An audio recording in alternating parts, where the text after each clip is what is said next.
Railbag casting daripada sisa dikas siap hadir dengan digital control ataupun DC, siap ada bunyi zing.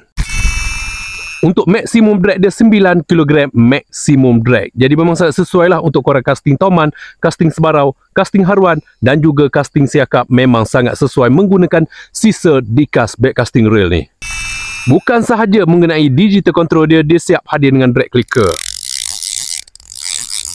Tak perlu lagi korang nak tambah, nak custom untuk drag clicker. Siap hadir dengan drag clicker. Bagi untuk star drag ni pun ada clicker.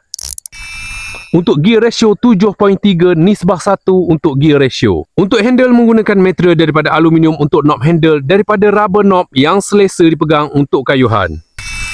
Jadi kalau korang nak mencari rail DC ataupun digital control dengan berharga mampu milik, ini dia sisa dikas. Memang sangat sesuai untuk casting toman, casting haruan, casting sebarau, casting siakap dan sebagainya. Memang sangat sesuai. Untuk kayuhan dia memang sangat lancar dan lembut sahaja. 731 gear ratio 9 kg maksimum drag. Korang boleh dapatkan segera sisa dikas bag casting rail. Siap bunyi zing. Dapatkan segera.